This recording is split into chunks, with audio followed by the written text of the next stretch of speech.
Last এপিসোডে আমরা দেখেছিলাম শাইয়ান তার finger of flowery sword activate করার জন্য কিউনারের সাথে ডেটে যায়, আর সেই সময়ে তারা অনেক বেশি এনজয় করে। আর যখনই শাইয়ান তার finger of flowery sword activate করে ফেলে, তখনই সেই কিউনারকে একটা মিশনে পাঠায়, যেখানে তাকে মিস্টার ওয়াং এর উপর নজর রাখতে হবে। এই এপিসোডের শুরুতে আমরা শাইয়ান আর কিউনারকে দেখতে পাই। সেখানে শাইয়ান বলে, হেই, তাহলে তুমি চলে এসেছো। এটা শুনে কিউনার বলে, হ্যাঁ মাস্টার, আমি চলে এসেছি। আর আপনি আমাকে যেই কাজটা করার কথা বলেছিলেন, সেই কাজটাও আমি খুব ভালোভাবেই কমপ্লিট করেছি।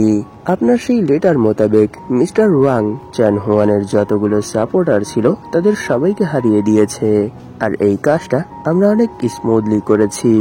এই সব কিছুর পর সে তাদেরকে জোর জবরদস্তি সেই আলটিমেট ডিমোনিক টেকনিকটাও শিখিয়ে দিয়েছে, আর তারা যাতে তার উপর কোনো সন্দেহ না করে এর জন্য সে তাদের সামনেই দু একজনকে ব্লাস্ট করে দেখিয়েছে।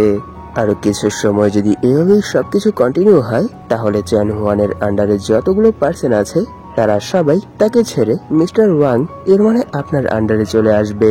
এরপর চ্যান হুয়ান এরকম একটা কমান্ডো হয়ে যাবে যার কোনো সৈন্য নেই। এই সব শুনে শাইয়ান তার মাথায় হাত বুলিয়ে বলে, সত্যি কিউনার, তুমি অনেক ভালো কাজ করেছো। এটা শুনে কিউনার বলে, ধন্যবাদ মাস্টার, কিন্তু এখানে আমার একটা কোশ্চেন আছে, আপনি কি এখানে কোনো কিছু কিনেছেন? এটা শুনে শাইয়ান সেই ব্যাগের ভেতর থেকে একটা কস্টিউম বের করে বলে, হ্যাঁ আমি কিনেছি। এই কস্টিউমটা আমি শুধু বাইরে যাওয়ার জন্য কিনেছি। আমার মনে হয় এই কস্টিউম পরলে মানুষের নজর আমার উপরে পড়বে না। এই সব শুনে কিউনার বলে, সত্যি মাস্টার, এই কস্টিউমটা তো অনেক বেশি বিউটিফুল।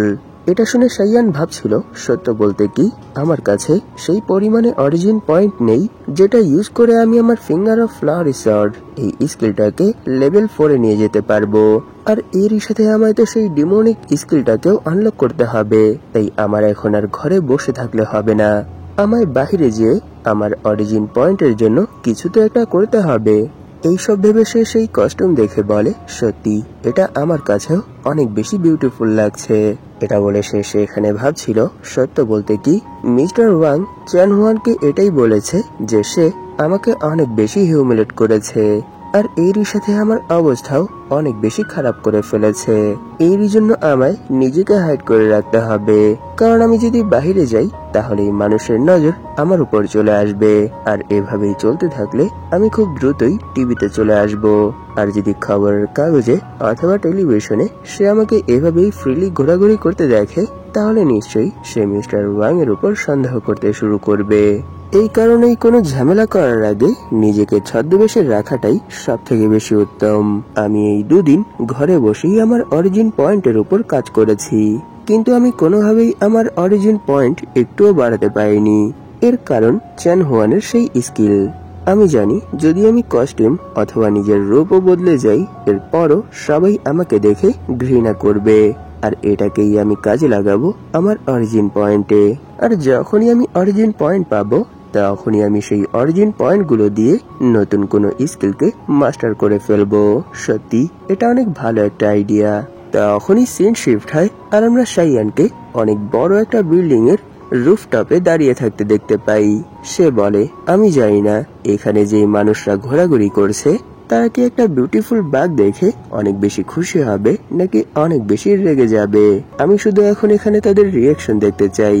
এটা বলেই সে সেই বিল্ডিং থেকে জাম্প করে আর বলে, তাহলে চলো এখন যাওয়া যাক। আর অন্যদিকে আমরা সেই বিল্ডিং এর নিচেই অনেকগুলো পার্সনকে দেখতে পাই, আর তারা সবাই নিজেদের কাজে ব্যস্ত ছিল।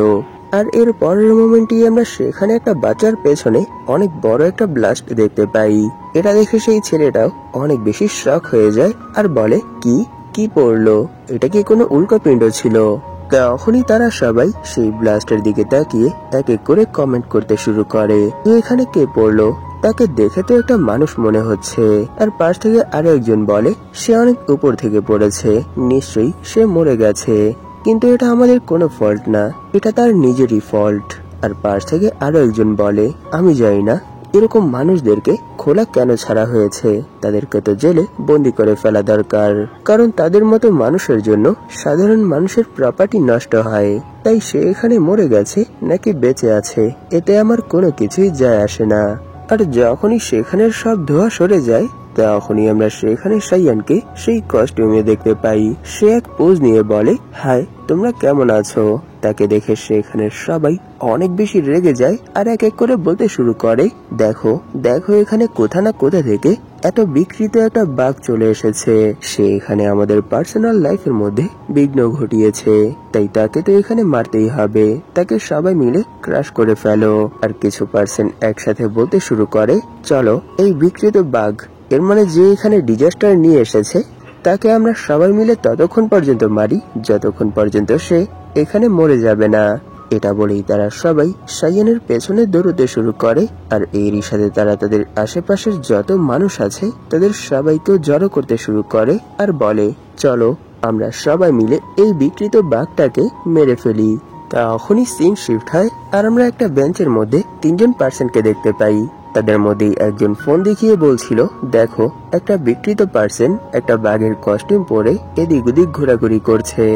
এরই জন্য সিটির সবগুলো মানুষ তাকে মারার জন্য তার পেছনে পেছনেই ঘোরাঘুরি করছে। এটা শুনে পাশের জন বলে, কি এই কস্টিউমের ভেতর কোনো বিকৃত পার্সন আছে? কিন্তু তুমি এটা কি করে জানো? এই কস্টিউমটা তো অনেক বেশি বিউটিফুল। কিন্তু তুমি এটা কি করে জানো? এরকমটা তো নাও হতে পারে, কারণ দেখো এই কস্টিউমটা কত বেশি বিউটিফুল।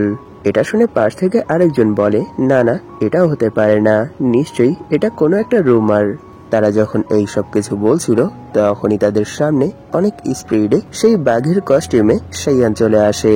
তাকে দেখে তারা সেখানে প্রথমে তো অনেক বেশি শক হয়ে যায়, আর এর পরের মোমেন্টেই তাকে মারার জন্য তার পেছনে পেছনে দৌড়তে শুরু করে আর বলে, সত্যি এটা কোনো রুমার ছিল না, দ্রুত তাকে ধরো। এই বিকৃত বাঘের কস্টিউমের ভেতর যেই পার্সনটা আছে সে এখানে মার খাওয়ার জন্যই এদিক ওদিক ঘোরাঘুরি করছে, তাকে ধরো আর মারো। এভাবেই তারা সকাল থেকে সন্ধ্যা পর্যন্ত সাইয়ানের পেছনে তাকে মারার জন্য দৌড়ায়। আর যখনই সাইয়ান তাদের কাছ থেকে অনেক দূরে চলে যায় তখন তারা সেখানে অনেক বেশি শক হয়ে ভাবতে শুরু করে, কি আমি এখানে কি করছি? আমার তো কিছুক্ষণ আগেই কাজ শেষ হয়েছে, তাহলে এখনো আমি বাড়ি না যে এখানে কি করছি? আর পাশ থেকে আরো একজন বলে, সত্যি আমার মনে হয় আমি পাগল হয়ে গেছি, কারণ আমি এতক্ষণ একটা বাঘের কস্টিউম পরা পার্সনের পেছনে তাকে মারার জন্য দৌড়চ্ছিলাম, কিন্তু সে তো আমাদের সাথে তেমন কিছুই করেনি, এরপরও কেন আমি এরকমটা করছিলাম? তখনই আমরা দেখতে পাই সাইয়ানের সামনে কিছু পার্সন বেহুশ হয়ে পড়ে আছে। আর সেখানে সাইয়ান নাচতে নাচতে বলে, সত্যি এই সুযোগে আমি আমার রেইনবো স্কেপ টেকনিকটারও প্র্যাকটিস করছি। আর এরই সাথে আমি এখানে 100-এরও বেশি অরিজিন পয়েন্ট কালেক্ট করে ফেলেছি, কারণ এখানে কিছু সময় পর পরই আমার পেছনে অনেকগুলো করে মানুষ ছুটতে শুরু করে, কিন্তু এতে কোনো ফায়দা নেই। তারা আমাকে কখনো ধরতেও পারবে না, আর তারা যেই কাজটা করতে চায় সেই কাজটাও কখনো করতে পারবে না। এটা বলেই সে আবার সেখান থেকে দৌড়তে শুরু করে। আর এরই সাথে আমরা তার পেছনেই অনেকগুলো পার্সনকে দেখতে পাই। তারা সেখানে চিল্লাতে চিল্লাতে বলছিল, হেই বাস্টার্ড, এখানেই দাঁড়া, নয়তো ধরতে পারলে সত্যিই তোকে আমরা মেরে ফেলবো। এইসব দেখে সাইয়ান ভাবছিল, সত্য বলতে কি তারা সবাই কিছুক্ষণের মধ্যেই অনেক বেশি এক্সস্ট হয়ে যাবে, কারণ একে তো তারা আমার পেছনে পাগলের মতো দৌড়চ্ছে, আর দ্বিতীয়ত তাদের উপর সেই স্কিলটা হাবি হয়ে গেছে, তাই তারা ততক্ষণ পর্যন্ত দৌড়বে যতক্ষণ পর্যন্ত তাদের অবস্থা বেহুশের পর্যায়ে চলে না যায়। কিন্তু এতে আমার কোনো কিছুই যায় আসে না, কারণ এখানে তো সব শেষে আমারই ফায়দা হচ্ছে। আমি একটা জিনিস নোটিশ করেছি যে আমি যখনই কারোর সামনে দিয়ে দৌড়ই তখনই আমি তাদের পক্ষ থেকে 0.1 অরিজিন পয়েন্ট পাই, কারণ এংরির অরিজিন পয়েন্ট সত্যি অনেক বেশি স্ট্রং হয়। কিন্তু আমি আরো একটা জিনিস নোটিশ করেছি যে আমি এই সময় যেই এলাকার মধ্যে ঘোরাঘুরি করছি এই এলাকার মধ্যে বেশিরভাগই বৃদ্ধ আর বাচ্চা, তাই আমায় নেক্সট ডে অন্য কোনো এলাকায় যেতে হবে যেখানে অনেকগুলো এরকম মানুষ থাকবে যারা আমার পেছনে অনেক সময় পর্যন্ত দৌড়তে পারবে। এইসব ভেবেই সে সেখান থেকে তার বাড়ির উদ্দেশ্যে চলে যায়। তখনই সিন 1.5 মাস পর শিফট হয়, যেখানে আমরা একটা নিউজ রিপোর্টারকে দেখতে পাই। তখনই আমরা এক নিউজ রিপোর্টারকে দেখতে পাই, সে বলছে, কিছু সময় ধরেই আমাদের শহরের মধ্যে একটা বাঘের কস্টিউম পরা এক ক্রিমিনাল পুরো সিটির মধ্যেই ঘুরে বেড়াচ্ছে, তার জন্য এখানের crime rate, accident etcetera etcetera অনেক বেশি বেড়ে গেছে। তখনই আমরা দেখতে পাই এই সংবাদ সাইয়ান শুনছিল। তখনই আমরা দেখতে পাই এই সংবাদ সাইয়ান দেখছিল। তখনই সে বলে, সত্য বলতে কি এই সময়ের মধ্যে আমি নিজেকে অনেক বেশি ইমপ্রুভ করে ফেলেছি, আর এরই সাথে আমার অরিজিন পয়েন্টও অনেকগুলো কালেক্ট করে ফেলেছি। কিন্তু এটা ততটাও না যতটা আমি টংলিং এর ওয়ার্ল্ডে কালেক্ট করেছিলাম। এখানে নিউজ দেখে আমি এই জিনিসটা বুঝতে পেরেছি যে এই ওয়ার্ল্ডের টেকনোলজি টংলিং এর ওয়ার্ল্ড থেকে অনেক বেশি পিছিয়ে আছে। আর উপর থেকে আমি একটা কস্টিউম পরে ঘোরাঘুরি করছিলাম, এরই জন্য মানুষ অজানা কোনো কিছু দেখে তাদের উপর ভয় পাবে না, শুধু তাদের উপর হাসাহাসি করবে। কিন্তু এটা মানতে হবে এই সময়ের মধ্যে আমি অনেকগুলো অরিজিন পয়েন্ট কালেক্ট করে ফেলেছি, আর এরই সাথে আমি আমার স্কিলগুলোর উপরও অনেক ভালোভাবে কাজ করেছি। কারণ কিছু সময় আগেই আমি আমার ফিঙ্গার অফ ফ্লাওয়ারি সর্ড এই স্কিলটাকে লেভেল 4 এ নিয়ে গেছি, আর রেইনবো স্কেপ টেকনিক এই স্কিলটাকেও ফুললি ম্যাক্স করে ফেলেছি। আর সব থেকে ইম্পর্টেন্ট এটা, আমি সেই ডিমোনিক স্কিলটাকেও আনলক করে ফেলেছি। কিন্তু এখনো আমার কাছে আরো অনেকগুলো অরিজিন পয়েন্ট বেঁচে আছে। তাই এখন কি আমাকে আমার ফিঙ্গার অফ ফ্লাওয়ারি সর্ড এই স্কিলটাকে 5th লেভেলে আপডেট করার চেষ্টা করে দেখা দরকার, কারণ এখনো অনেক সময় বেঁচে আছে। তাই আমাকে এই মিশনটা কমপ্লিট করতে করতেই এই জিনিসটা একবার ট্রাই করে দেখা দরকার। তখনই আমরা দেখতে পাই এই সময় সাইয়ানের কাছে 3500 অরিজিন পয়েন্ট আছে। কিন্তু যখনই সে তার ফিঙ্গার অফ ফ্লাওয়ারি সর্ড এই স্কিলটার লেভেল আপ করার চেষ্টা করে, তখনই সামনে থেকে নোটিফিকেশন আসে যে না, আপনি এখনো এই স্কিলকে লেভেল আপ করার যে রিকোয়ারমেন্ট গুলো আছে সেই রিকোয়ারমেন্ট গুলো কমপ্লিট করেননি। এটা দেখে সাইয়ান সেখানে একটু ডিসঅ্যাপয়েন্ট হয়ে বলে, কি এখন এর রিকোয়ারমেন্ট পূরণ করা হয়নি? কিন্তু এটা কিভাবে? এর মানে কি এটাও ফিঙ্গার অফ নির্বাণার মতোই, যাকে আপডেট করার জন্য কোনো না কোনো আইটেমের প্রয়োজন হবে, নাকি এই স্কিলকে আপডেট করতে হলে আমাকে আমার রিয়েল ওয়ার্ল্ডে যেতে হবে?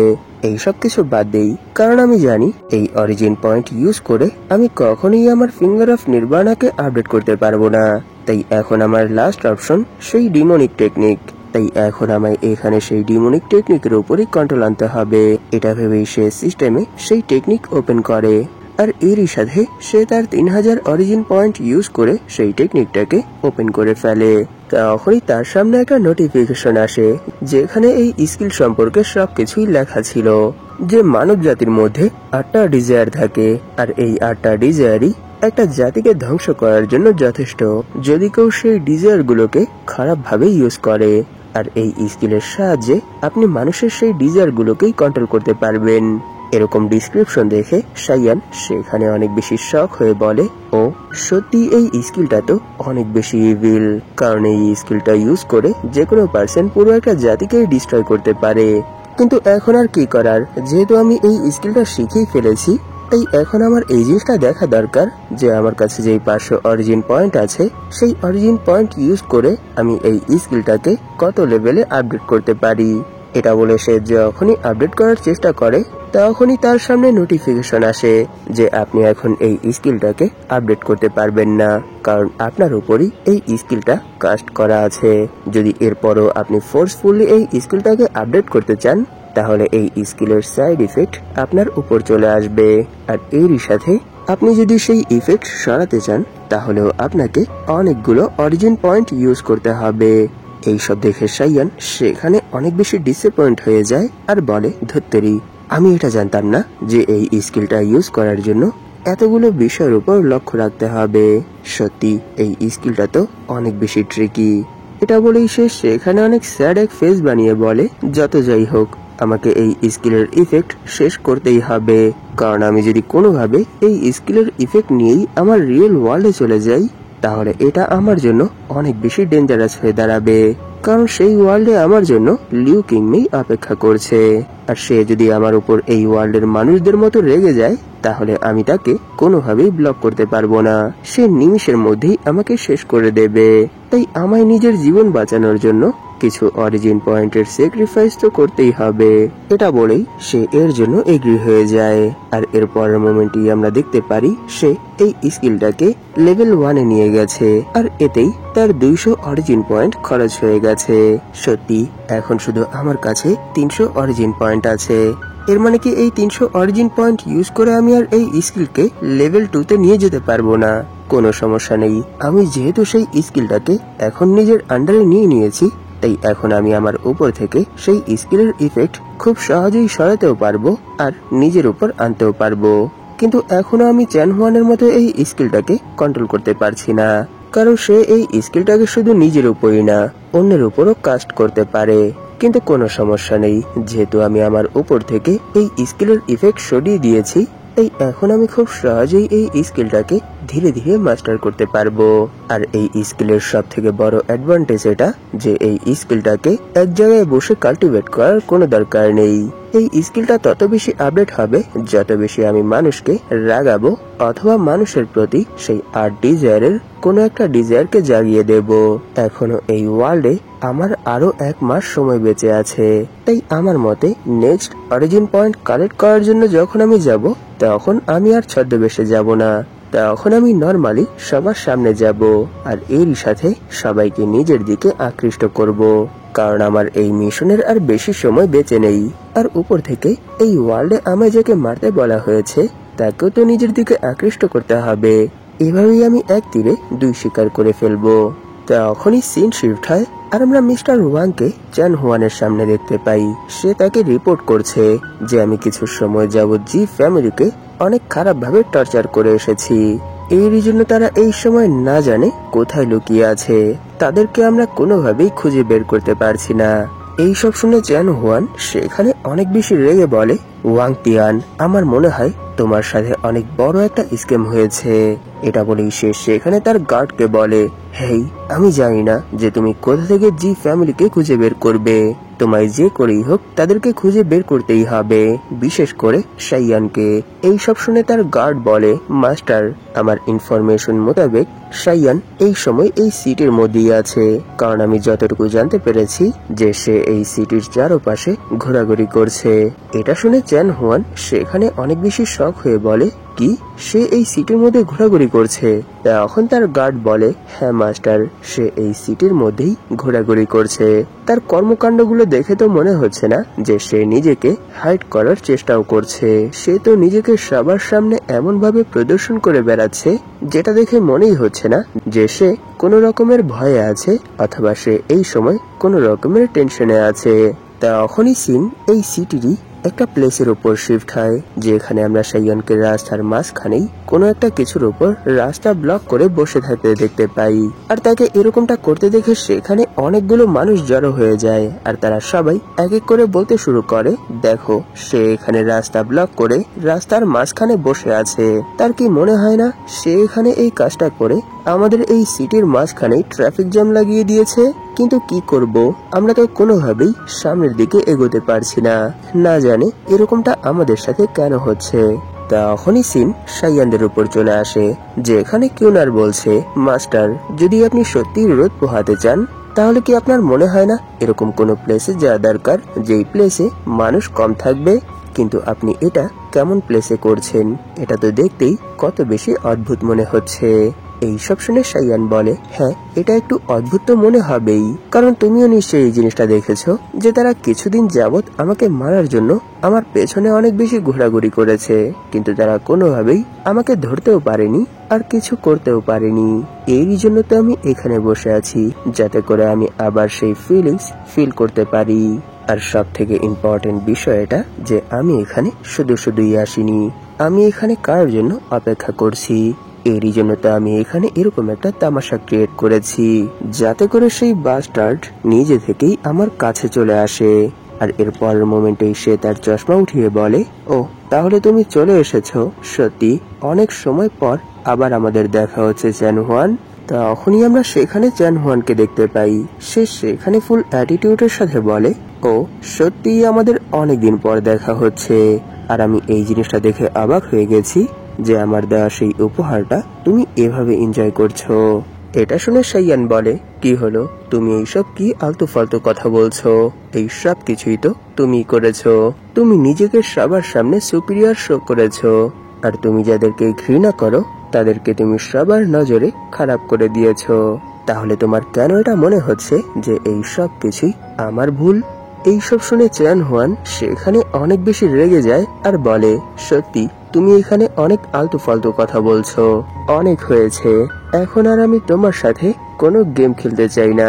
তাই সাইয়ান এখন এখানেই তুমি আমার জন্য মরে যাও। এটা বলেই সে সেখানে সাইয়ানের উপর একসাথে দুটো স্কিল কাস্ট করে। একটা হলো 8 ডিফিকাল্টি আর দ্বিতীয়টা হেল ডিফিকাল্টি। এই অ্যাটাক দেখে সাইয়ান সেখানে অনেক বেশি শক হয়ে যায়। আর এর পরের মোমেন্টেই আমরা দেখতে পারি সাইয়ান যেই প্লেসে ছিল সেই প্লেসে অনেক বড় একটা ব্লাস্ট হয়, আর এরই সাথে সেই পুরো প্লেসই ধোয়া ধোয়া হয়ে যায়। আর এই জিনিসটা দেখে সেখানের যত অডিয়েন্স ছিল তারা সবাই এদিক ওদিক পালাতে শুরু করে আর বলে, এখানে দুই টাইটানের মধ্যে লড়াই হচ্ছে, দ্রুত পালাও, নয়তো আমরাও তাদের অ্যাটাকের কবলে চলে আসব। আর দেখো যে অ্যাটাক করেছে সে আকাশে উড়ছে, তাই বাঁচতে চাইলে দ্রুত এখান থেকে পালাও। তখনই আমরা চ্যান হুয়ানকে দেখতে পাই। সে বলছিল, নিশ্চয়ই এই অ্যাটাকে তুমি মরে গেছো, আর আমি এখানে কোনো নর্মাল অ্যাটাক করিনি। এই অ্যাটাকের কবলে যেই এসেছে তার সোল হেল, হেভেন এবং রিনকার্নেট কোনো পাতেই যেতে পারবে না, তাকে ইন্টারনাল লাইফ এখানেই জ্বলতে হবে। আমার মতে সাইয়ান, এটাই তোমার কর্মের সঠিক শাস্তি হবে। আর আমি যেহেতু এখন এখানে তোমাকে মেরে ফেলেছি, তাই এখনো কি আমার শিব ফ্যামিলির সেই হতভাগাদের খোঁজার কাজ কন্টিনিউ রাখা দরকার।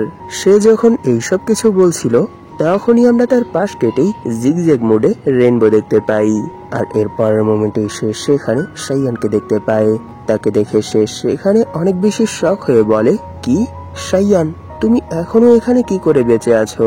এটা শুনে সাইয়ান তার দিকে তাকিয়ে বলে, কি এখানে কি তুমি সেই একমাত্র পার্সন যে অন্যের উপর সামনে থেকে অ্যাটাক করতে পারে? যদি তুমি এরকমটাই ভেবে থাকো তাহলে এটাই তোমার সব থেকে বড় ভুল। এখানে আমার কাছে তোমার জন্য একটা মেসেজ আছে, তাই এই মেসেজটা একটু ভালো করে শোনো। এটা বলেই সে সেখানে চিল্লাতে চিল্লাতে বলে, catch me if you can asshole. সাইয়ানের এরকম স্পিড দেখে চ্যান হুয়ান অনেক বেশি শক হয়ে যায়। আর এরই সাথে সে সেখানে এক স্মাইলের সাথে বলে, ঠিক আছে, যেহেতু তুমি এভাবেই সব জায়গায় ইঁদুরের মতো লুকিয়ে থাকতে পছন্দ করো, তাই এখন থেকে আমিও তোমার সাথে খেলবো। এখানে সাইয়ানের দেওয়া চ্যান হুয়ানের থ্রেট আর চ্যান হুয়ানের অ্যান্সারের সাথেই এপিসোড এখানেই শেষ হয়ে যায়। আমি জানি আমি একদিন লেট হয়ে গেছি, এর কারণ আমাদের রাস্তা কালই ঢালাই দিয়েছে, যার জন্য ভিডিও কমপ্লিট করতে পারিনি, তাই প্লিজ একটু অ্যাডজাস্ট করে নেবেন। এই ভিডিওটা শেষ করার আগে আপনাদের কাছে আমার একটা রিকোয়েস্ট আছে, যদি আপনাদের মধ্যে কেউ এখন পর্যন্ত এই চ্যানেলটাকে সাবস্ক্রাইব করে না থাকেন তাহলে প্লিজ এই চ্যানেলটাকে সাবস্ক্রাইব করে দিন। আর এরই সাথে এই ভিডিওটাতেও একটা লাইক করে দিন, যাতে করে ইউটিউব এই ভিডিওটাকে নতুন নতুন মানুষের কাছে পৌঁছে দিতে পারে। ধন্যবাদ আপনাদের এই পর্যন্ত দেখার জন্য। তাহলে দেখা হবে এর পরের এপিসোডে।